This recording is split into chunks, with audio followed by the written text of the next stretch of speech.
We have gathered at the planning session for a chief directorate, and amongst the things that we are discussing that will be planning for 2026 implementation is areas around the digital transformation in our schools.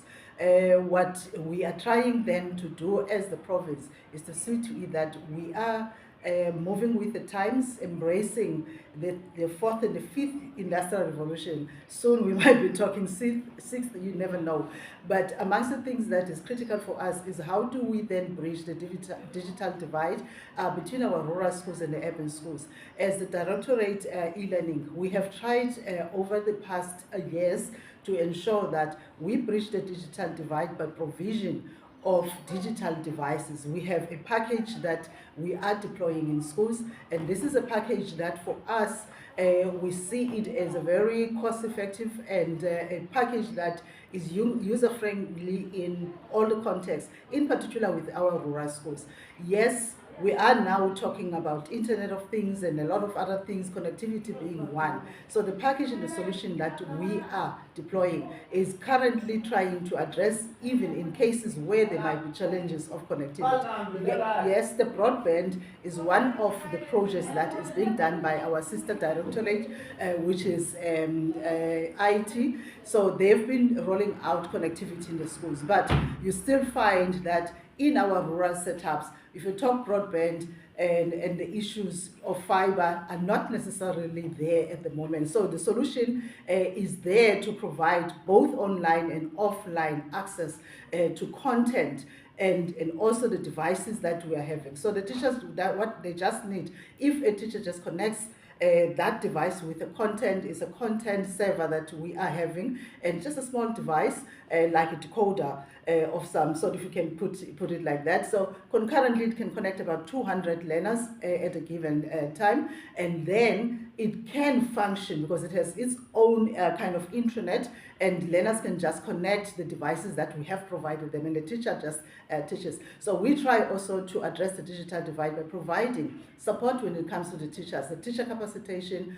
We also provide monitoring. We've also tried to digitize our systems in how we're going to be doing the monitoring of what's happening in the schools in our districts, and we try to ensure that at least our districts are also capacitated. We developed our own SACE and DOS programs because we know our teachers cannot just go to any training. They have to do SACE and DOS training programs that we have done and internally built as a directorate. I think we may not be where we are supposed to be, but the strides that we are having, they are showing progress, and I think we are happy also for attracting also even other partners that are willing to come in, because you find a lot of stakeholders that come in so as to add on the very minimal resources perhaps that we have at the moment as a department. At least that helps us to stretch those legal resources that we have to provide any kind of support that is going to transform the classroom so that we go to a much more smarter and 21st century enhanced classroom. And a team that we are having is also a very wonderful team, and they are ensuring that we look into innovative ways. We also ensure that, because the space that we are in, it is not static, it is evolving. The one legal thing now is there, and the next you have completely new tools that are available. Next year, amongst the things that we'll be doing is to explore the use of artificial intelligence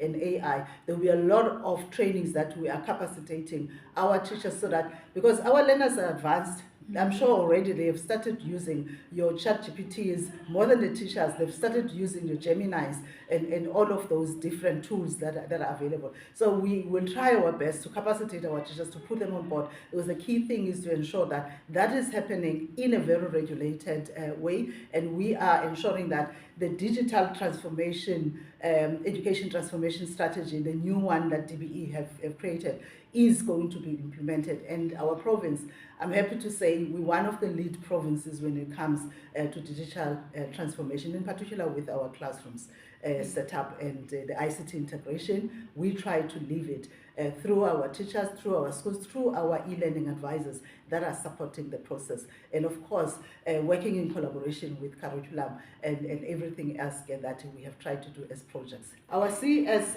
e-learning recently joined a team which was a provincial team, including our DBE head office in Pretoria. They went into a 1 month long learning experience in China. I may not know exactly where they went, but the experiences that he has shared with us coming back are really so impressive. I must say, China is really a first world country. What he showed us earlier on, the kind of technology that learners were building from the lowest grade, from foundation phase up to high schools, things that perhaps we may not necessarily be reaching out as a country, meaning as South Africa. With a little strides, yes, we can get there, but I think if we can get support like countries like that and would love to make some partnerships with us, we will definitely then move from where we are. Yes, it's a long way to go for us, but there are opportunities, there are possibilities that we can see change. We can see that, but importantly, it might have to be that we need to make very conscious decisions when it comes to where do we want to take education, and so as to be able to, yes, it may take us quite a number of years, 50 years or so maybe, to be where China is, but if we are able then to make commitments that are intentional in terms of transforming education and exploring the use of technology within education, I'm sure we'll be able to reach the levels that China is, as our colleague have shared with us. It was really mind-blowing, very interesting study that they had to go through, and I hope that they will be able to share given a platform so as to share what they've actually learned in all their different provinces that they were coming from. Thank you.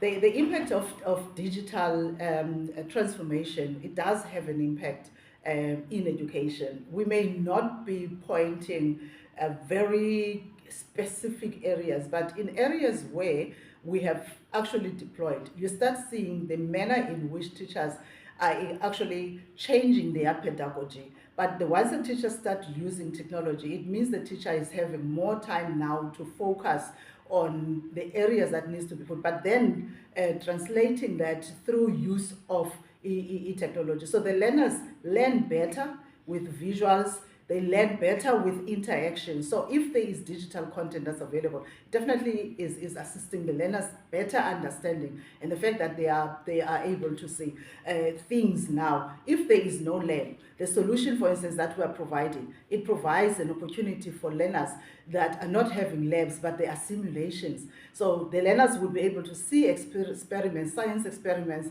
in action, so as to be able to improve their performance. So we do get feedback in terms of how it has done. We are also looking forward to see what will be the impact of the interaction, in particular with the current grade 12 class that we are having, because they were given an opportunity to have some digital devices that they were taking home, and they were able then to learn through them. And we have provided also support like your virtual lessons that we have curated ourselves with our expert teachers and subject advisors in our studio. And yeah, we're looking forward to seeing now further the results that and the learning outcomes that will be coming from the process. Definitely it is one of the way to go and a game changer in education learning outcomes. Thank you so much.